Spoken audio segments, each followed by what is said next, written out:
The air in the small, dusty room crackled with a tension so thick you could taste it, like ozone before a lightning strike. Before me stood two women, representing two entirely different centuries. One was Clara, a frail whisper of the past, clutching a bundle of yellowed papers to her chest as if they were a shield. Her eyes, clouded with age, darted between me and the other woman. The other was Evelyn Reed, a predator in a perfectly tailored suit, her posture radiating an unyielding confidence. Her eyes, however, weren't on me. They were fixed on the papers in Clara's hands, gleaming with the cold, hard fire of avarice. Evelyn's voice, smooth as polished marble, sliced through the silence. "Let's be reasonable, Mrs. Gable. It's just a piece of land. I'm offering you a sum that will ensure you live out your days in absolute comfort. A number with 7 zeros. Think about it." Clara flinched, pulling the documents closer. My own heart was a frantic drum against my ribs. Everything, 100 years of history, the soul of our town, a forgotten promise. It all came down to this single, terrifying moment. This is a new channel with incredible stories daily. Subscribe so you don't miss the next one. To understand how I ended up as the unlikely referee in a battle for a town's history, you need to know who I am. My name is Alex. I'm 32, and my official job title is Archivist for the Ethelgard Historical Society. That sounds dreadfully boring, I know. It conjures images of a hunched figure in a dimly lit basement, sneezing from dust and surrounded by decaying paper. And, well, some of that is true. But for me, it's never been about the dust or the decay. It's about the ghosts. Not literal ghosts, but the echoes of lives lived, the whispers of stories trapped in the ink of a forgotten letter, or the faded emulsion of a photograph. I don't just see old documents. I see the hands that wrote them, the hopes and fears they carried. My passion is giving those ghosts a voice. Our town, Ethelgard, is the perfect place for a person like me. It's one of those charming, slightly sleepy New England towns that seem preserved in amber, with a cobblestone town square, a white steepled church, and an old-fashioned soda fountain that still serves the best milkshakes you've ever tasted. But beneath that quaint surface, a quiet war was being waged. The pressure of the modern world was closing in. Developers saw our historic buildings not as heritage, but as teardowns for soulless condo complexes. And the general leading that charge was Evelyn Reed. Evelyn was everything I wasn't. She was wealthy, ruthless, and saw history as a commodity. To her, an artifact wasn't a link to the past. It was an asset, something to be acquired, locked away in a private collection, and appreciated for its monetary value alone. We'd crossed paths before, at auctions and estate sales. I'd be there with my meager museum budget, trying to secure a piece of Ethelgard's soul for the public, and she would sweep in, outbidding me with a flick of her wrist and a condescending smile, carting off our shared heritage to her climate-controlled vault. She was my professional nemesis, a constant, painful reminder of the battle between preservation and possession.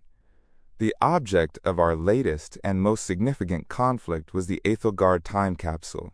It was the town's most enduring legend. Buried in 1924 by the town's eccentric philanthropist and visionary, Arthur Penhaligon, it was supposed to be unearthed in 2024. The problem was, nobody knew where it was. The records of its location were lost in a fire at Town Hall in the 1950s. Over the decades, the capsule became mythical.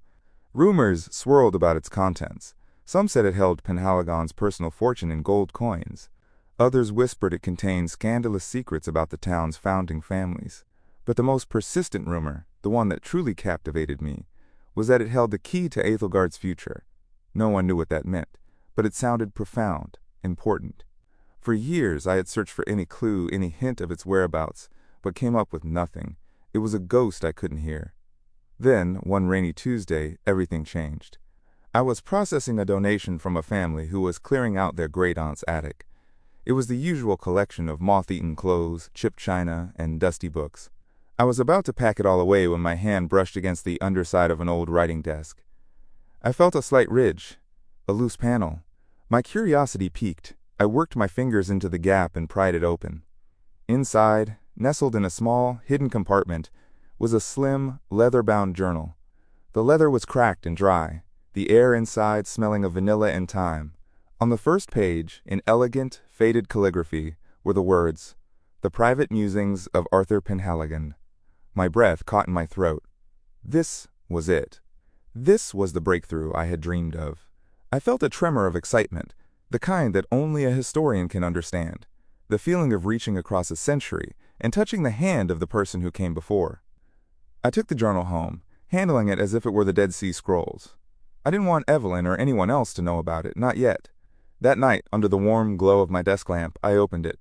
Penhaligon's handwriting was a challenge, a spidery script from an era of fountain pens and patient deliberation. But as I deciphered it, his voice emerged from the page, not as a dry historical figure, but as a man full of passion, intelligence, and a deep, abiding love for his town.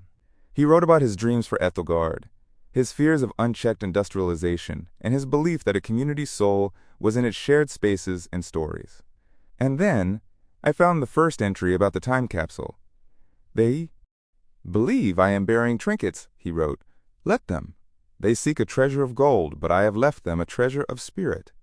It is not a prize to be won, but a legacy to be understood. The path to it is not a map, but a journey through the heart of our town." The first twist had arrived. This wasn't a simple X marks the spot. It was a riddle.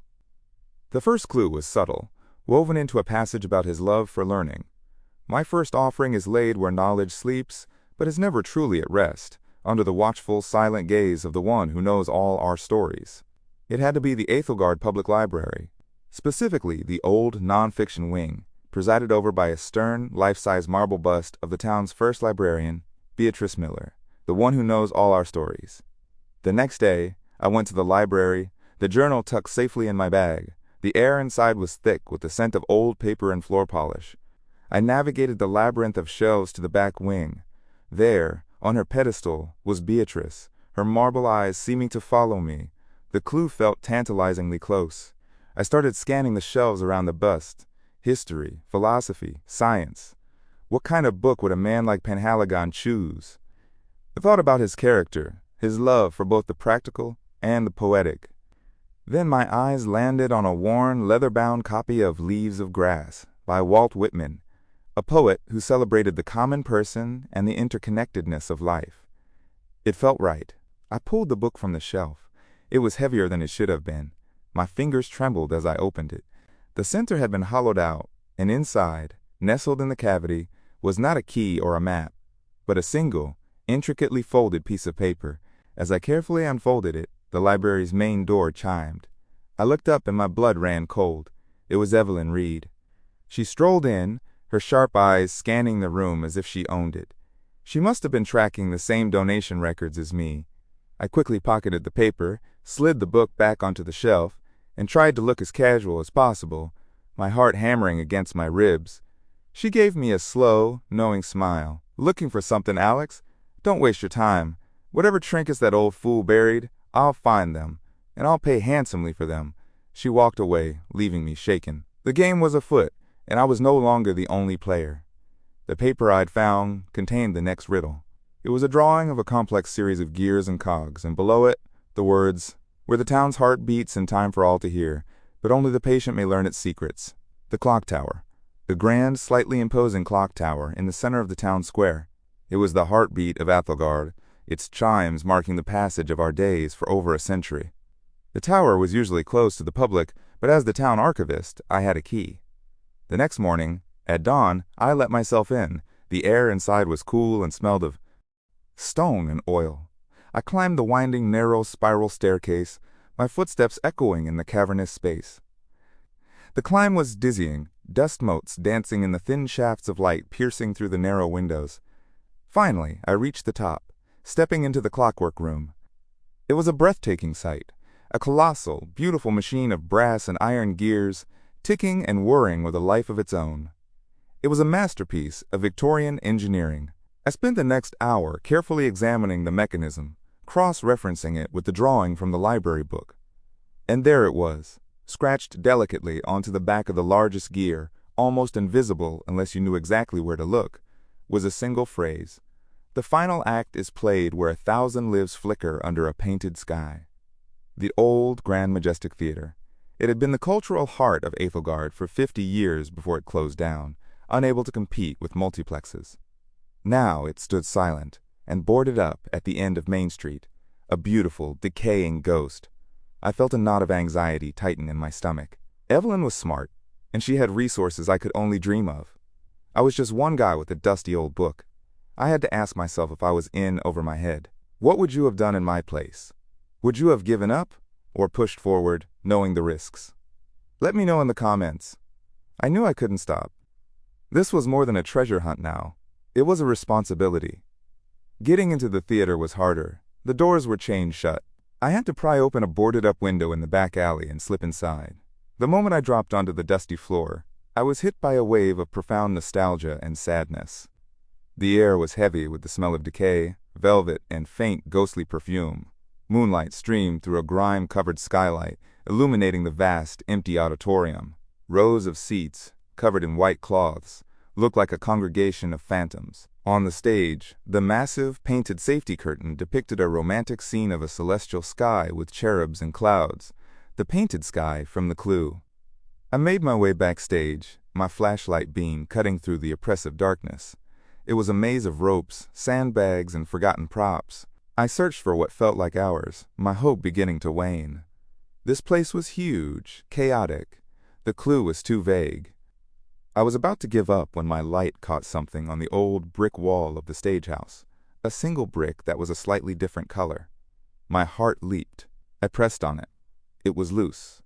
I worked it free, my fingers scraping against the rough mortar. Reaching into the dark cavity behind it, my fingers closed around a small, cold, metal cylinder.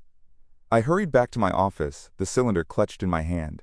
This had to be it, the final piece, the location of the time capsule. I carefully unscrewed the cap. Inside wasn't a map.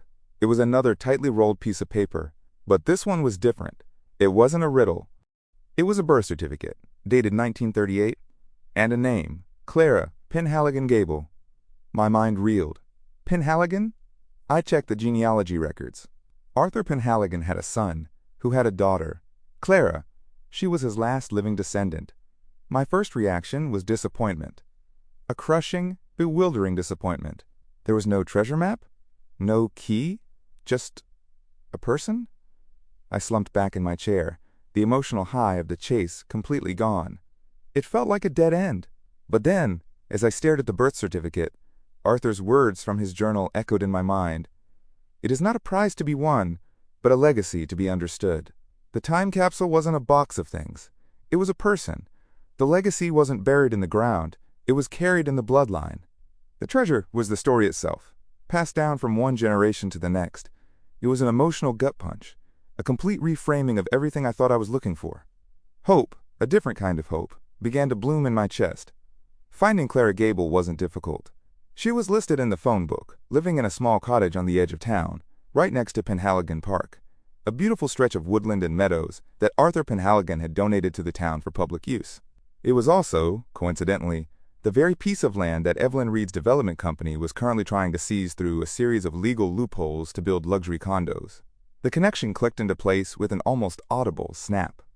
I drove to her cottage, my nerves frayed. What would I even say? Hi, I think you're a time capsule? I knocked on the door, and it was opened by a woman who must have been in her late 80s. She was small and bird-like, with kind, intelligent eyes that held a hint of her great-grandfather's spark.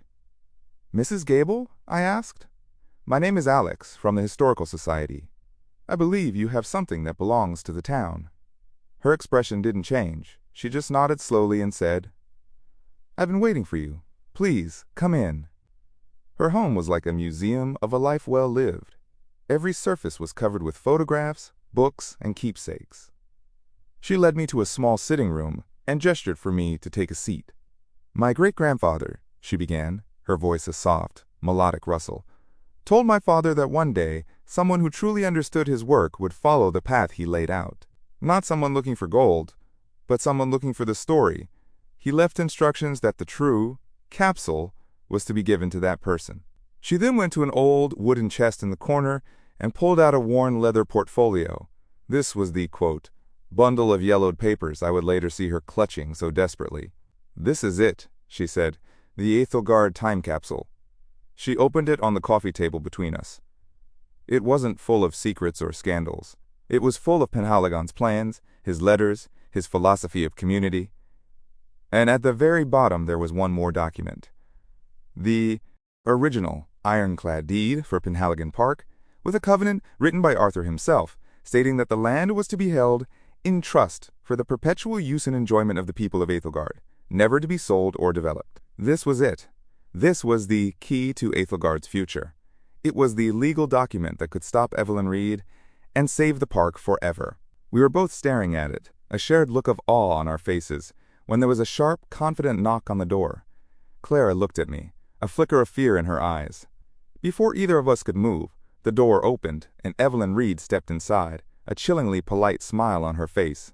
"Clara, my dear," she said, her eyes ignoring me completely. "I'm so glad I found you. I have a proposition for you." And that's when we found ourselves back in that moment of terrible, crackling tension. Evelyn advanced into the room, her presence sucking all the warmth out of it. She saw the deed on the table, and her smile widened. She hadn't followed the clues. She'd just done what she always did, used money and power to find the last living heir and get what she wanted. "It's just a piece of land," she repeated, her voice a syrupy poison. "Antiquated, unused. I'm offering you a chance at a new life, a legacy of wealth for your family." Clara looked at the check Evelyn slid onto the table. It was an obscene amount of money. I could see the conflict in her eyes. She had lived a simple life. That money could change everything for her descendants. I had to speak. "It's not just a piece of land, Mrs. Gable," I said, my voice shaking slightly. "It's a promise. It's your great-grandfather's legacy. He didn't want to leave your family wealth. He wanted to leave this town, our town, a gift that could never be bought or sold." Evelyn scoffed. "Oh, please, don't be so sentimental, Alex. It's business. History is over. The future is about progress." "Is this progress?" I shot back, gesturing vaguely towards the window, in the direction of the park. "Paving over the one place where kids can play, where families can have picnics, where anyone, rich or poor, can go to find a moment of peace. Your progress is just a concrete box that only the wealthy can afford. His legacy is for everyone." I turned back to Clara. My voice softened. "What do you think he would want? The man who wrote that journal, the man who loved this town so much he planned a century ahead to protect it. What story do you want to be the end of? Have you ever been in a situation where you had to stand up for something you believed in, even when you were terrified? It feels like your whole body is vibrating." Clara looked from the check to my face, and then down at the deed in her hands. Her fingers, wrinkled and frail, traced the elegant signature of Arthur Penhaligon. A long minute of silence passed, stretching into an eternity. Evelyn watched her, a hawk waiting for the final move. Finally, Clara took a deep breath. She pushed the check back across the table toward Evelyn. Then, with a steady hand, she picked up the deed and held it out. Not to Evelyn. To me. "The legacy," she said, her voice clear and strong, "is to be understood and shared." The look of utter disbelief and fury on Evelyn Reed's face was something I will treasure for the rest of my life. She snatched the check off the table, gave us both a look of pure venom, and stormed out without another word. The spell was broken. I was left standing in the quiet room, holding a 100-year-old piece of paper that felt heavier than gold. Holding that piece of paper, I felt the weight of a century of history in my hands. It was more than just a win. It was a reminder of what truly matters. If stories like this resonate with you, consider subscribing, because we're just getting started. The aftermath was less dramatic, but infinitely more satisfying. With the original deed and its unbreakable covenant, our lawyers were able to block Evelyn Reed's development plans completely. The town officially reaffirmed the park's protected status. We held a small ceremony in the park to honor Arthur Penhaligon and his great-granddaughter, Clara. She was the guest of honor, and she looked happier and more peaceful than I had ever seen her. The contents of the time capsule, Penhaligon's writings and plans, are now on permanent display in the Historical Society for everyone to read. People come in and marvel at his foresight, at his deep love for a community he knew he would never live to see in its modern form. The Ethelgard time capsule was never lost. It was just waiting for the right person to listen to its story. It wasn't a treasure to be dug up, but a truth to be lived. And I learned that the greatest role of an archivist, a historian, or any of us, really, is not to own the past, but to be a faithful steward, ensuring its best stories are carried safely into the future. And that leads me to my final question for you. Do you think I did the right thing? Was preserving a public space worth more than the fortune Evelyn offered Clara? Share your thoughts or theories in the comments. I read all of them.